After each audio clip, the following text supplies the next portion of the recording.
Usul, Shaihulu decides today if you become Fremen, or if you die.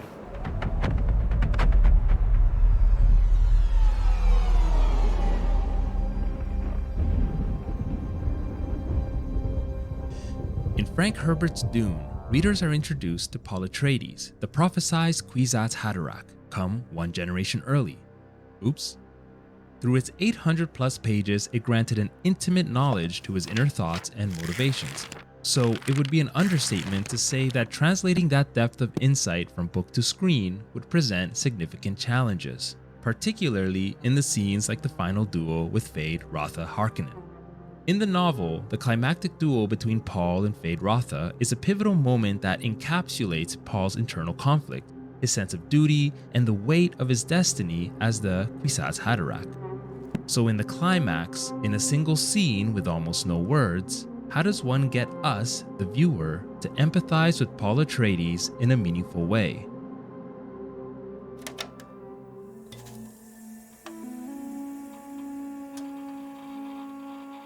The films, both Dune Parts 1 and 2, focus heavily on the theme that killing changes a person. When you take a life, you take your own. The first hint at this, even before Paul hears the words himself, is demonstrated during the shield practice exercise between Gurney Halleck and our fledgling protagonist. Their practice duel concludes in a stalemate, offering an invaluable lesson of the cost it would have incurred should it have been real. I have you. Aye. But look down, my lord. You'd have joined me in death. But the theme truly takes shape when Paul is forced to duel the Fremen Jamis, a man Paul sees as a future mentor and friend should things have played out differently. In killing his own friend and teacher, Paul Atreides, the innocent boy, dies, and we can relate to him. Hopefully not literally here, but we can understand the feeling of guilt and betrayal that Paul must have felt.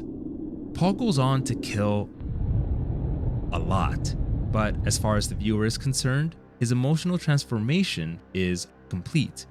The boy we watched anxiously as he faced danger is replaced by a hero we celebrate as he effortlessly and without second thought cuts down dozens of Harkonnen soldiers.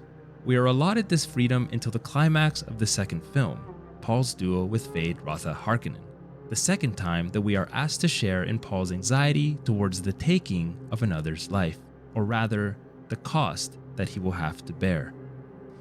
But before we can complete this train of thought, it's important to first explore the second way that Denis Villeneuve made changes from the novel to create a greater sense of connection between the viewer and Paul Atreides. Wake up to the wonderful world of alpacas.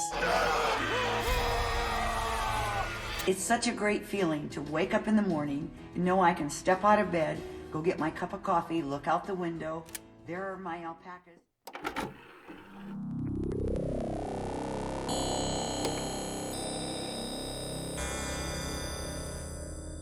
Denis Villeneuve uses Paul and Chani's love story to keep the characters relatable.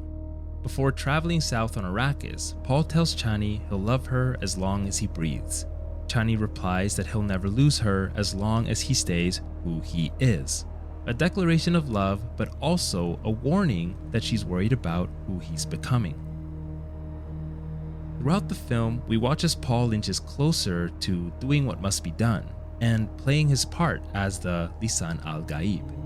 Meanwhile, Chani distances herself from Paul while still leaving space for him to come back to who he was. Because in case the point earlier wasn't clear enough, her Paul was still alive, and he would have remained that way if he hadn't killed the Emperor's champion to ascend the throne. Using the love story as a focal point during the climactic duel isn't in itself impressive. Love is a common theme in film. It's an idea that any film adaptation might have made, and yet the love story didn't feel cheap or slapped on with the way that Denis Villeneuve adapted it. It wasn't just a money grab. To me, it felt like it respected the characters in a way that made the story better than it could have been.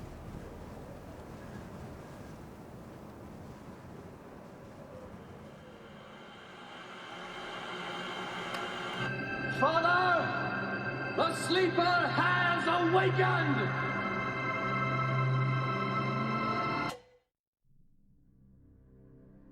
And so we're back to the duel between Paul Usul Muad'Dib Atreides and Feyd-Rautha Harkonnen.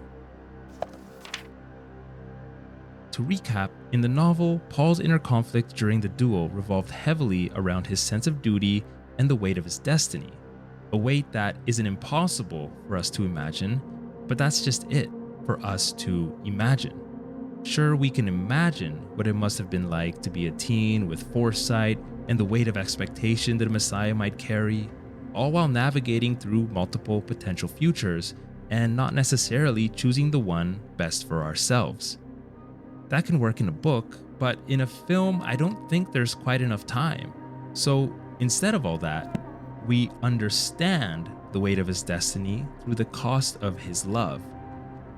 Denis Villeneuve made a choice that allowed us to physically relate to what Paul is feeling through the lens of our own mundane experiences. No Messiah complex required. This is shown throughout the duel as Paul and Shani share pained yet resolute glances. Remembering that Paul can see potential futures, this humanizes Paul for me as a boy who is reluctant to take the final step. He is reluctant to kill Feyd-Rautha not because he is scared of killing, but because he is scared of losing himself and ultimately losing Chani. Foreshadowed by Paul's duel with Gurney Halleck in Dune Part 1, Paul defeats Feyd-Rautha in the same fashion that Gurney drew with Paul. When you take a life, you take your own. Chani's version of Paul joins Feyd-Rautha in death.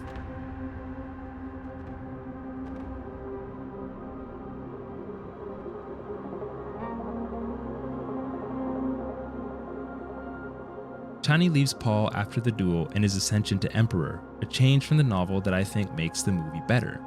Not better than the book, mind you, just better than if it had been a carbon copy.